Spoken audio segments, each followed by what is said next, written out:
Investment in market securities is subject to market risk. Read all the documents carefully before investing. तपन जी, क्या करना चाहिए markets में अभी, क्योंकि हम देख रहे हैं कि लोअर लेवल पर बाजार में स्ट्रेंथ दिख रही है। आपके हिसाब से रणनीति क्या होनी चाहिए?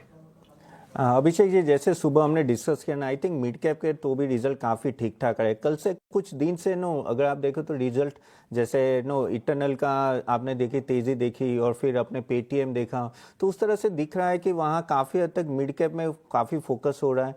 और यहाँ से भी मुझे ऐसा लग रहा है कि सेक्टर स्पेसिफिक जाना चाहिए। अभी देखिए, अभी एफएमसीजी, कंज्यूमर डिस्क्रिशनरी और फार्मा सेक्टर में काफ़ी सारे रिजल्ट्स आने वाले हैं। खास करके ऑटो अभी तक आए नहीं, ऑटो के भी रिजल्ट काफ़ी ध्यान से देखने चाहिए, लेकिन रिजल्ट स्पेसिफिक मार्केट रहेगा।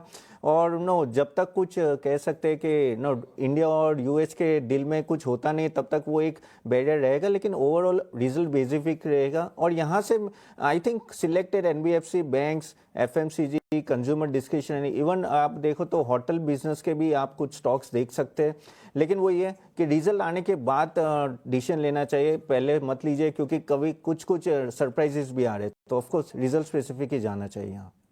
लेकिन इस वक्त ये जो तेजी है, इस पर आपकी राय क्या होगी रिलायंस के लिए? देखिए मानसी, जो रिलायंस का रिजल्ट आया ना वो मिक्स बैग था, लेकिन अगर आप देखो तो जियो का बहुत ही आउट परफॉर्मेंस था। और जियो एक ऐसा सेगमेंट है जहां उनका आई थिंक आगे जाके सही में एक बड़ा ग्रोथ इंजन बन सकता है, क्योंकि जो आरपू आया वो अराउंड 208 रुपीज़ आया, विच इज़ वेरी गुड।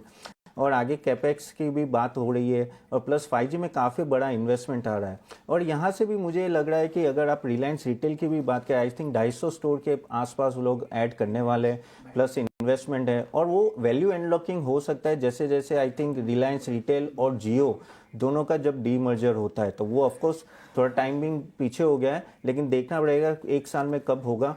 पहले जियो होगा, फिर आई थिंक रिलायंस रिटेल होगा। लेकिन अगर आप ओवरऑल रिलायंस की बात करें, ऑयल टू केमिकल जो एक सेगमेंट था वो काफ़ी वीक रहा था, लेकिन वहाँ भी एक तरह की स्टेबिलिटी आएगी जैसे जैसे क्रूड ऑयल प्राइसेस स्टेबल हो गए। तो अगर ये चारों सेगमेंट, अगर तीनों सेगमेंट देखें, प्लस यस चौथा सेगमेंट जो ग्रीन एनर्जी का है, उस पर बहुत ही कहते हैं ना पॉजिटिव कमेंट्री आई है मैनेजमेंट की। तो अगर ये चारों सेगमेंट की अगर हम लोग बात करें तो आई थिंक आउटलुक अच्छा लग रहा है। ऑफकोर्स थोड़ी वीकनेस आई थी, लेकिन as a long term investor हो ये एक अच्छा लेवल होगा एंटर करने के लिए। आई थिंक 1.5-2 साल में एक अच्छी बढ़ोतरी आ सकती है यहाँ से। तपन जी, एक बार निवेश के लिहाज से आपसे राय जानना चाहेंगे बजाज फाइनेंस से। देखिए बजाज फाइनेंस, हम जब भी बात करेंगे प्राइस टू बुक वैल्यू, आप हमेशा 5 के आसपास देखो तो हमेशा लगेगा कि ये काफ़ी एक्सपेंसिव स्टॉक है। लेकिन वो ये कि वो एक्सपेंसिव लेकिन सुप्रीम रिजल्ट भी दे रहा है, तो इसलिए वो उस प्राइस टू बुक वैल्यू पे है।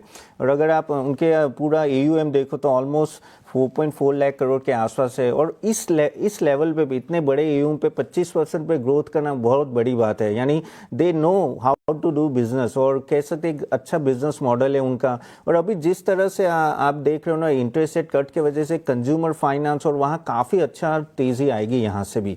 इसलिए आप देख रहे हो कि बजाज फाइनेंस कोई भी गलत यानी न्यूज़ आती है तो भी वो गिर नहीं रहा है। जो MD की न्यूज़ आई उसमें भी इतना गिरा नहीं है, तो बताता है कि काफ़ी स्ट्रेंथ है ये स्टॉक में।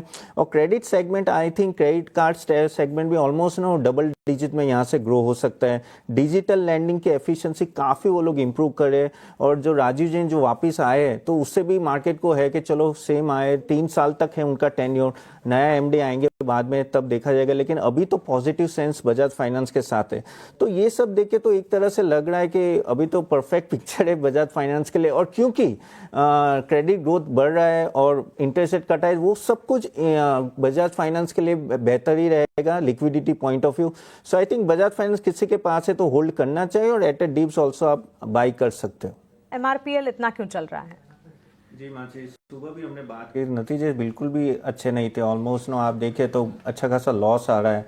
लेकिन मुझे लग रहा है कि जो रिफाइनिंग मार्जिन में एक्सपेक्टेशन है कि वहाँ अच्छी खासी रिकवरी आएगी, वो एक बेस होगा।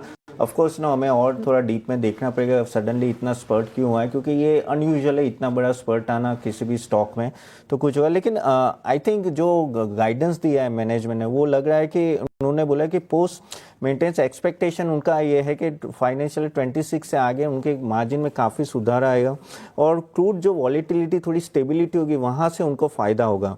ऑफ कोर्स अगर आप देखो तो ईबीटा मार्जिन में एक बड़ा स्लम्प आया था, तो वहाँ भी उन्होंने बताया कि वहाँ भी एक अच्छी खासी रिकवरी आ सकती है। और देखिए एमआरपीएल हमें भी पता है कि काफ़ी वॉलेटाइल रहता है क्योंकि क्रूड ऑयल प्राइसेस से, लेकिन तो ये एक मूवमेंट है जो दिखा रहा है कि एक तरह से वॉल्यूम यहाँ आ रहा है, लेकिन एक्सपेक्टेशन के बेस पे प्लस और कोई न्यूज़ है तो हमें थोड़ा वो भी ध्यान में रखना पड़ेगा। एक टेक तपन आपसे जानना चाहेंगे, मेटल में कल के सत्र में जब बाजार में गिरावट हावी हो रही थी, मेटल और एनर्जी ये दोनों प्लेयर्स थे जो कि बाजार को कुछ हद तक सपोर्ट कर रहे थे। आज बाजार में सेकंड हाफ में वापस से जब तेजी लौटी है, मेटल की शाइन बरकरार है, लेकिन ऑटो मिड सेलेक्ट जितना परफॉर्म नहीं कर पा रहा या फार्मा जितना मेटल परफॉर्म नहीं कर पा रहा। ग्लोबल कनेक्ट से ताल्लुक रखता है ये सेक्टर, क्या इसे वॉच लिस्ट में रखा जाए या फिर यहाँ कन्विक्शन है? मानसी जी देखो, शॉर्ट टर्म के लिए I am positive in metal, क्योंकि आप मेटल में अगर स्टील का भी अगर आप देखो तो डिमांड अच्छी खासी रही है, ऑलमोस्ट 8 to 9% हम कह सकते हैं कि डोमेस्टिक डिमांड रही है। इवन एल्यूमिनियम भी आप देखें कि काफ़ी हाई छू रहा है। सो मेटल ओवरऑल एक पॉजिटिव सेंस यहाँ भी आ रहा है क्योंकि चाइना में कुछ गतिविधि बढ़ रही है और वहाँ भी कुछ अनाउंसमेंट आ रही है, तो उसके वजह से भी एक पॉजिटिव सेंस रहा है। मेटल मेरे हिसाब से एक आध क्वार्टर मैक्सिमम मुझे लग रहा है कि ये पॉजिटिव रहेगा। और अगर आप रिजल्ट्स की भी बात करें तो जेएसडब्ल्यू स्टील का रिजल्ट अच्छा ही था। आई थिंक टाटा स्टील का भी इनलाइन आना चाहिए होपफुली, और यहाँ हिंडाल को भी मुझे एक तरह से एक फेवरेबल स्टॉक लग रहा है जो हम वहाँ कुछ तेज़ी देख सकते हैं। इवन ओवरऑल काउंटर में भी अगर स्टॉक वाइज देखें तो मुझे लग रहा है कि मेटल कुछ क्वार्टर के लिए फ्लेवर में रहेगा, और यहाँ से बस मेन है कि किस तरह से ये क्वार्टरली जाता है, और प्लस आप ऑटो सेल्स और वो सब के नंबर्स भी आते हैं तो उससे भी थोड़ा इम्पैक्ट आता है। सो शॉर्ट टर्म में यस आई एम पॉजिटिव, लेकिन 1 और 2 क्वार्टर के बाद चाइना की गतिविधि और overall global demand supply plus tariff का देख के we have to take another call. दोस्तों हमारा नेक्स्ट सेशन अटेंड कीजिए जहां हम लोग बताएंगे किस तरह से अच्छा पोर्टफोलियो बना सकते हैं आप equity, mutual fund, bonds, ETF, IPO में। तो एक डाइवर्सिफाइड पोर्टफोलियो जो आपको फाइनेंशियल गोल अचीव करने के लिए मदद है। तो लिंक मैंने कमेंट बॉक्स में दिए, जरूर अटेंड कीजिएगा। और आप चाहते हो कि आपका पोर्टफोलियो अच्छा बने तो आप हमारे वेबसाइट को भी अटेंड कीजिए www.catapan.in, जहां हमने equity, bonds, mutual fund, ETF, IPO के बारे में किस तरह से हम लोग बाय और सेल रिकमेंडेशन देते हैं along with the research reports, weekly session और काफी सारे रिसर्च ऑन डेली और वीकली बेसिस आपको मिलते हैं। तो www.catapan.in भी जरूर अटेंड कीजिएगा।